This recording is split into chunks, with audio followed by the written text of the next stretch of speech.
Goeiemôre, dit is donderdagoggend 7 Mei 2026 en ek groet julle hartlik hier vanuit 'n baie koue Appington uit en 'n rivier wat hoogvol vloei. Hoe dit ook al sê, ons is nog steeds op die walle van die rivier, maar ons kan mooi sien wat daar gebeur. Ek herinner elkeen van julle aan vanaand se bosberaad. Dis donderdag, oude gewoonte bosberaad, vanaand om 7 uur. Ons gesels 'n bietjie wêreldsake, die stand rondom Oekraïne, Rusland, Iran, Amerika en 'n minder mate dan Israel. Aangesien niks nou eintlik tot 'n beslissende punt kom nie, moet 'n mens 'n bietjie aandag gee en kyk na wat is die onderliggende oorsake vir of die vertragings wat plaasvind of dan wat dui op 'n rigting wat ingeslaan kan word. En dan nog 'n paar ander goeie sal ons ook bespreek so tydens die bosberaad. Maar vanoggend wil ek afskop met 'n stukkie en ek wil hê julle moet dit nou werklik waar tong in die kies hanteer. Daar's 2 steen kleitablette. Maar die opskrif daarmee saam is die volgende. Breaking news. Archaeologists in the Holy Land just uncovered a 3,000-year-old Israeli tablet. It reads, Iran is 12 days away from developing a nuclear weapon. Hoeveel keer moet ons nou al hoor die kwessie van Iran en 'n kernwapen? En ja, al sou Iran 'n kernwapen wil hê, waarskynlik vir beskermingsdoeleindes, het hy nou al by verskeie geleenthede erken dat hy nie 'n kernwapen besit nie en dat hy nie binne die volgende 12 dae 'n kernwapen gaan sit nie. Maar wanneer hierdie klas van parodie die wêreld ingestuur word, dan sê dit vir 'n mens dat die retoriek van die 50er jare af, dat Iran gaan binne 2 weke, binne 'n paar dae 'n kernwapen hê en daarom moet hulle aangeval word, dan moet 'n mens begin wonder, wat is die werklike motief agter sodanige stryd? As dit dan nie gaan rondom die kernwapen nie. Maar die kernwapen, soos wat hulle dit bespreek het, sou nou al hoe lank terug gebou gewees het en steeds is daar niks. So vir daardie doeleindes gaan ek nou net hier 'n screen share ook met julle doen. Ek moet nou net mooi kyk, waar is hy nou? Ag nee man. Dink dis hy? Ja. Hierso waar hulle sê Secretary Marco Rubio just truth nuked the whole world. They could make our gas $8 a gallon and we wouldn't be able to do anything about it. A nuclear-armed Iran could do whatever the hell they want with the Straits and there's nothing anymore anyone would be able to do about it. And that's one of the main reasons, apart from the massive loss of life and the nuclear strike, why Iran can never have a nuclear weapon. I mean, so this is an example of if they had a nuclear weapon, they close the straits and they would tell the world, what are you going to do about it? We have a nuclear weapon, we can attack you with it. That's the world none of us want to leave behind. It won't happen under this president's watch, but some future president and future Americans will have to deal with this. So just one more example why these guys can never be allowed to have a nuclear weapon. And then Secretary of State Marco Rubio said die volgende. $8 a gallon, we wouldn't be able to do anything about it because they have a nuclear weapon. And a nuclear-armed Iran can do whatever the hell they want with the Straits, and there's nothing anyone would be able to do about it. And that's one of the many reasons, apart from like the massive loss of life in a nuclear strike, why Iran can never have a nuclear weapon. I mean, so this is an example of if they had a nuclear weapon, they close the straits and they would tell the world, what are you going to do about it? We have a nuclear weapon. We can attack you with it. That's the world none of us want to leave behind. It won't happen under this president's watch, but some future president and future, and the future Americans will have to deal with this. So it's just one more example of why these guys can never be allowed to have a nuclear weapon. Okay, ons haal hom dan nou uit daarso. Dis nou wat Marco Rubio sê. Maar dan moet ons onthou, voor die oorlog beginne het met Iran, was die straat van Hormuz oop gewees. So ek wil dan net die volgende skyf hier ook bylaai.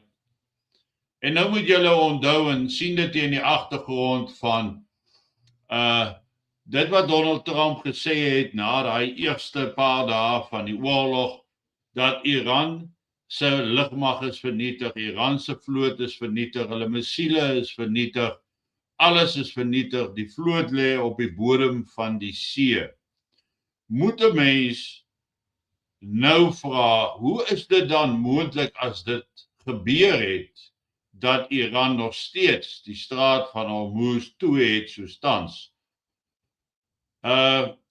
So ek gaan eers terugkeer na hierdie en hulle sê the Iranian Navy, which has been destroyed 8 times, closed the Strait of Hormuz again because the United States for the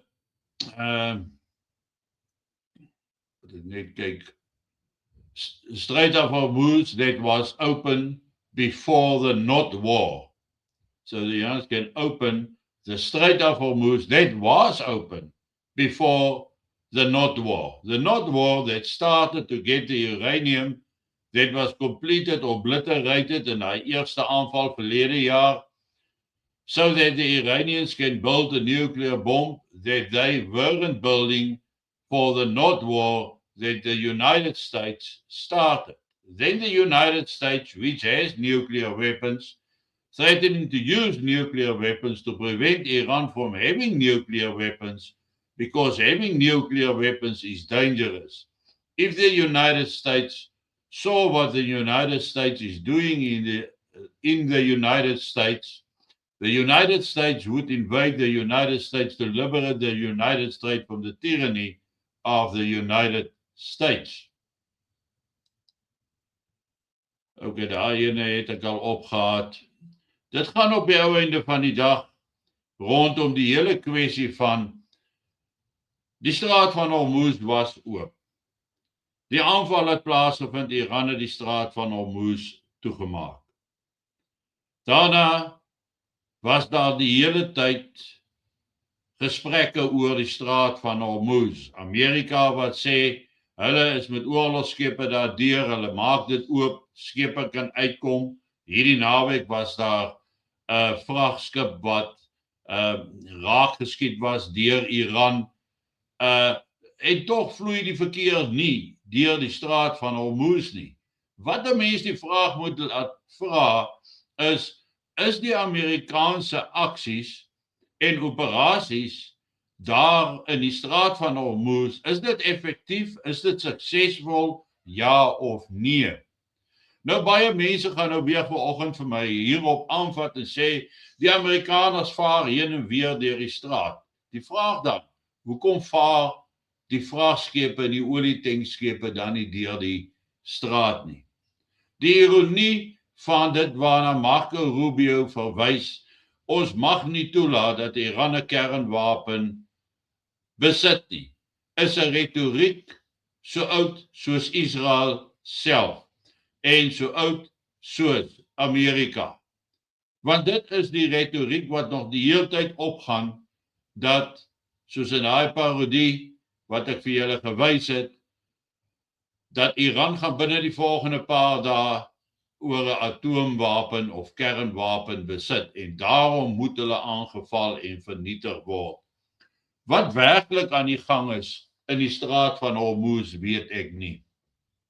Maar dat dit baie ongesond is vir mense dwars deur die wêreld is so. Want ewe skielik word almal in die verste uithoeke van die aarde benadeel as gevolg van hierdie oorlog om te verhoed dat Iran atoomwapens bekom. Tog bly Amerika die enigste land in die wêreld wat ooit 'n atoomwapen op ander mense ontplooi het. So wat aan die gang is, wie suksesvol gaan wees, dit weet ons nie.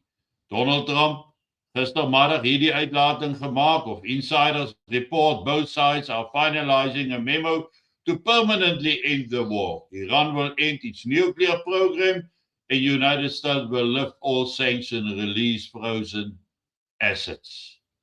Die kommer wat dit skep in die markte veroorsaak stygende brandstofpryse, stygende kommoditeitspryse, en dit is juist die mense wat reeds swaar kry, wat swaarder en swaarder gaan kry, en dit alles rondom 'n seestraat wat nie gesluit was nie, wat gesluit was deur Iran, omdat hulle aangeval was deur Amerika en Israel. Daarom is die straat gesluit, en nou is hy toe. En nou sê Amerika, wel, dan moet ons hom eintlik vernietig, want hy kan nie die wêreld afpers deur die straat toe te maak en om fooie te vra, tolgeld te vra vir die skepe wat daar deur beweeg nie. Maar ek herhaal, die straat van Hormuz was oop. Tot en met die inval in Iran. En inteendeel is hy eers toegemaak nadat daar met aanvalle op Kaak-eiland begin was, waarvan die infrastruktuur, die olie-infrastruktuur van Iran dan benut was. Intussen kan Iran glad nie by sy eie hawens uitkom nie, want daar's 'n blokkade van die Amerikaanse vloot aan die buitekant om. Maar Iran het alternatiewe soos hierdie treinroete na China toe, en daardie olie beweeg op daai terreine in die tankers teen 'n hewige tempo.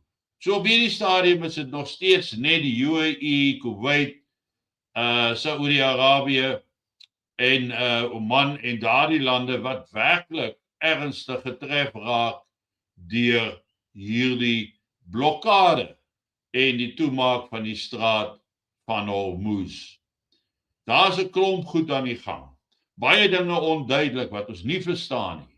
Maar een ding moet julle verstaan.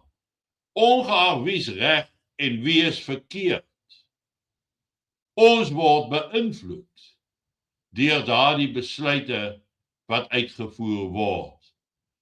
En dit plaas vir ons in 'n meer riskante posisie ten opsigte van gemoedere binne in ons eie land wat die hoogte in opskiet wanneer dit gaan oor groeiende brandstof en kommoditeitspryse.